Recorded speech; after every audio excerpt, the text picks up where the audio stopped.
지? 그거 다시 돌아올 수 없을까? 그랬어요. 그랬더니 아내가 탁 인상을 쓰면서 여보, 바랄 걸 바라야지. 그거는 내 자존심이 무너지기 전까지는 절대 불가능한 일이에요. 딱 잘라 얘기하더라고요. 그래서 제가 서운했어요. 그래서 하나님, 어떻게 안 될까요? 하나님, 왠지 아쉬워요. 이대로는 아닌 것 같은데. 제가 그렇게 하나님께 푸념을 한 적이 있었어요. 그리고 나서 며칠이 지났는데요, 한국에서 전화가 걸려왔어요. 저희 가정을 위해서 중보해 주던 자매인데, 이 자매가 이상하다 그러면서 전화를 했어요. 왜? 웬일이야? 그랬더니 며칠 전서부터 하나님께서 저희 부부만을 놓고 기도를 시키더래요. 부부의 관계를 놓고 계속 기도를 시키시는데, 그래서 뭔가 뭔 일 났나 싶었대요. 언니, 뭔 일 있어? 아니, 우리 아무 일 없는데 잘 지내. 근데 이상하다. 하나님이 무슨 말씀을 주시는데 이거는 너무 해괴망측하다는 거예요. 성경에 나오는 말씀도 아니고 하나님이 이런 걸 말씀하시나? 자기가 잘못 들었나 싶어가지고 헷갈린다고 좀 확인하고 싶다라고 이렇게 자꾸 저한테, 그래서 확인하려고 이제 전화를 한 것이, 이제 아내가 전화를 받은 거예요. 아내가 왜? 뭐라고 그러시는데, 아니 글쎄 언니 이름을 부르시면서 주연아, 남편에게 애교 좀 떨려? 이러시더래요. 네. 아내는 뜨끔하면서 속으로 올 것이 왔구나. 네. 아내는 이게 무슨 상황인지 알죠. 네. 이제 실은 얼버무리고 이제 전화를 끊었는데, 그리고 나서 오히려 삐진 거예요. 하나님은 남편 편만 드시는 것 같아. 그러고 나서 여전히 남편을 위해서 막 애교를 부릴 마음의 준비가 안 돼 있는 거예요. 그러니까 이제 그렇게 또 시간이 흘렀어요. 한참 지났는데 어느 날 이제 그 기도 모임에 가서 같이 기도를 하다가, 기도하던 중에 하나님께서 너 이제 집으로 먼저 돌아가라 라는 마음을 주셨어요. 그래서 기도를 중단하고 자기 먼저 일어난다고 그러고 집으로 왔어요. 애들 재우고 이제 자기도 잘 준비하고, 그리고 침대에 이제 앉아서 마무리하면서 하나님, 이제 오늘 하루를 주님께 드립니다 하고 기도를 하는데, 기도하는 중에 이제 기도가 깊이 있게 들어가면서 하나님이 또 말씀을 주셨어요. 특별한 방법으로 말씀을 주셨는데, 뭐라고 그러시냐면, 사랑스러운 아내가 되렴.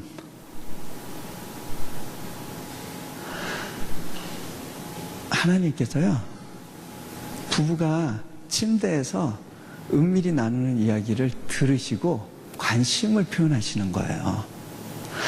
하나님께서요, 이 우주를 만드셨잖아요. 이 별들 부딪히지 않게 하시려면 얼마나 바쁘시겠어요.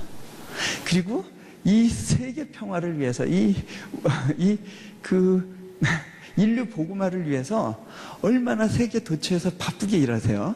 그런데 이 바쁘신 그분이, 우리는 존귀하고 거룩한 분, 멀리 있는 분으로 알고 있죠.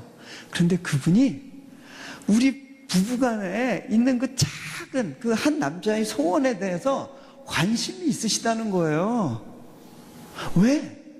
그게 하나님에게 있어서는 너무 중요한 문제라는 거예요.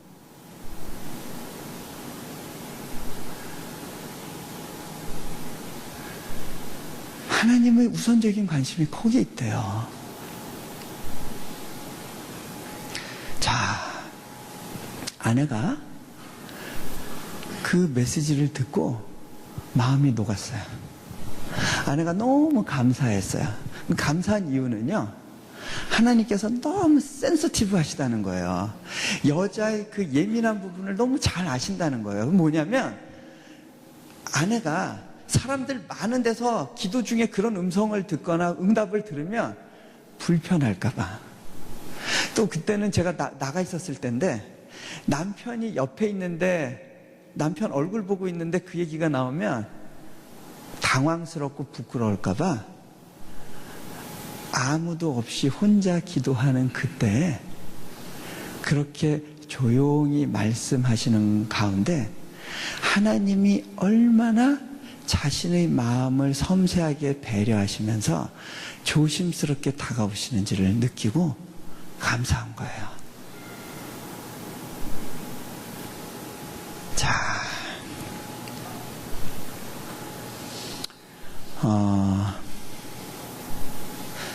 제가 결혼 생활을 하면서 배운 게 있어요. 결혼의 목표가 행복이 되면 어쩔 수 없이 불행할 수밖에 없다라는 거예요. 많은 사람들이요, 행복을 찾아서 결혼해요. 그런데 어려움을 겪게 돼 있어요. 왠지 아세요? 결혼의 목표는 행복이 아니에요. 하나님과의 온전한 연합이에요. 관계 그 자체가 목적이 돼야 돼요. 자, 누군가와 결혼하려고 할 때, 저 사람이 나를 행복하게 해줄 만한 조건이 있을까?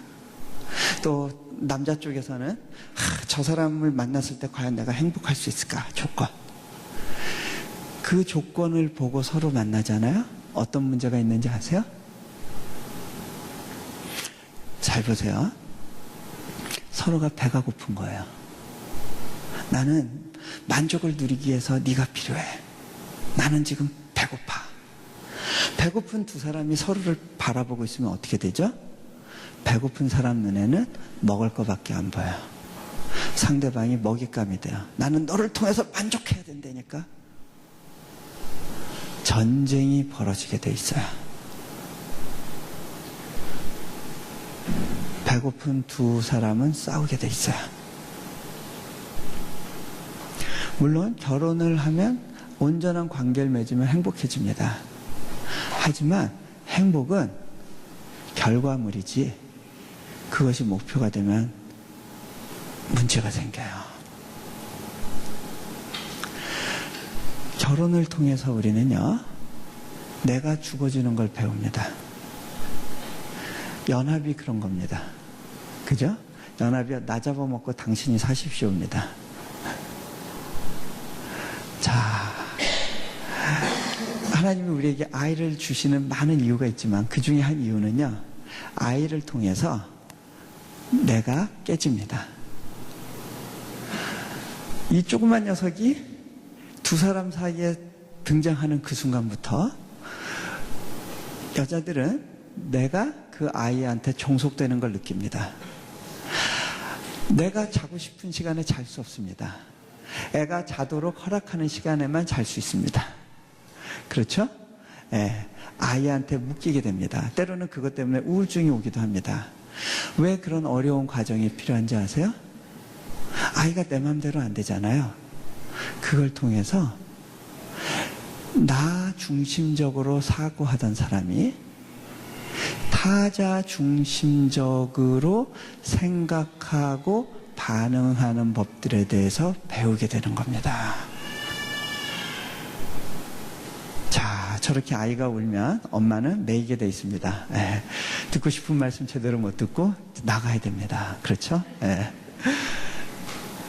아이에게 주권이 있어요. 예, 엄마 마음대로 할 수 있는 게 아니에요.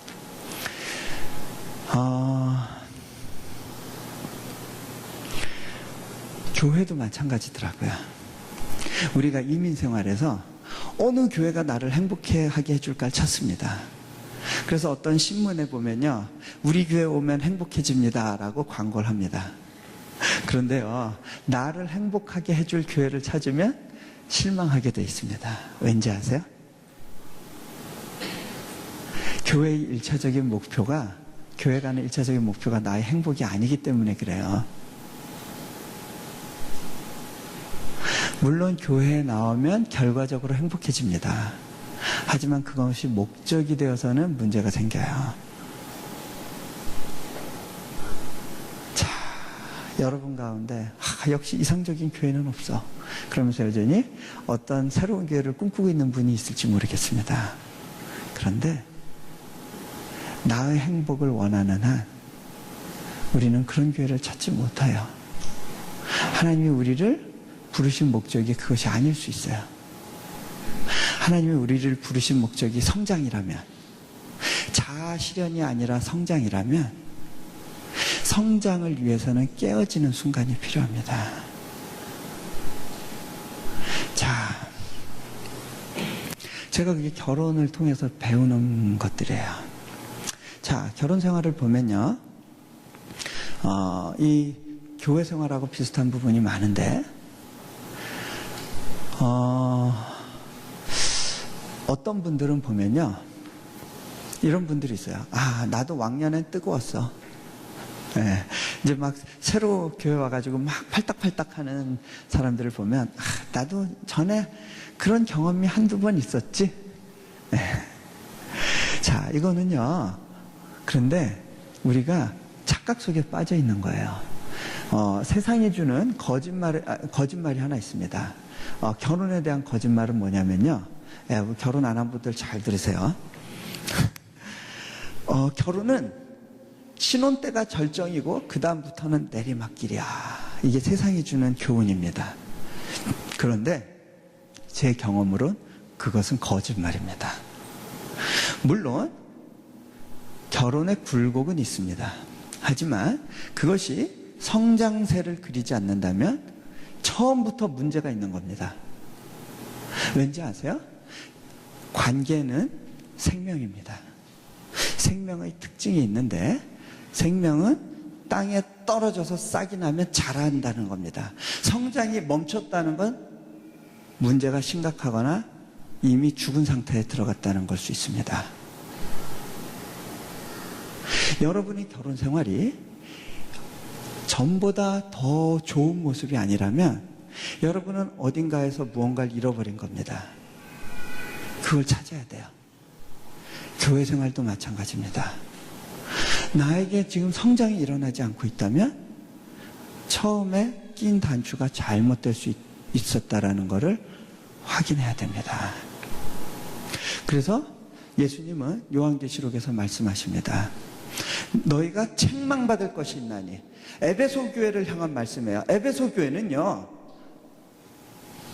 사도 요한이 사역했던 교회고요, 예수님의 어머니 마리아가 있었던 교회입니다.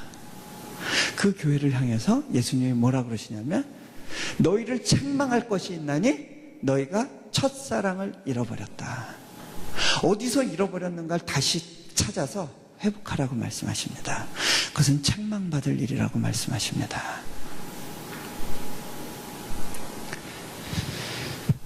자, 어떤 분들은 결혼 생활을, 그 하나님과의 관계를 이런 식으로 생각합니다. 마치 제가 보니까 이런 것 같아요. 남편은 남한으로 내려왔고 아내는 북한에 남아 있어서 가끔 서신교환하고 남북 이산가족 상봉할 때 한 번씩 만나고 눈물 흘리고 그리고는 다시 빠이빠이 하고 각자의 생활을 하고.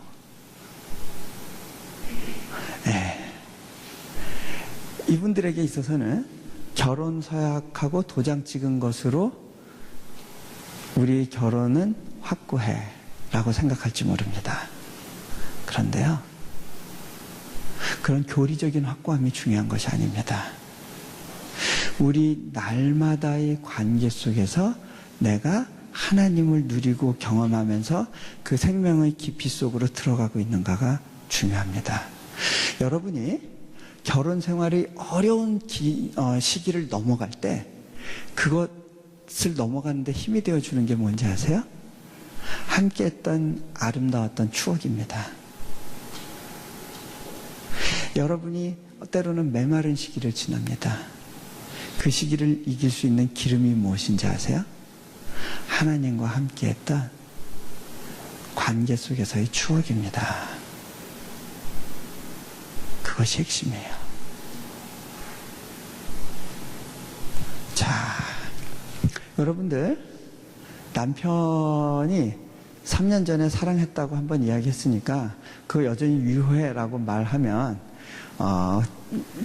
동의하세요? 동의가 안 되죠?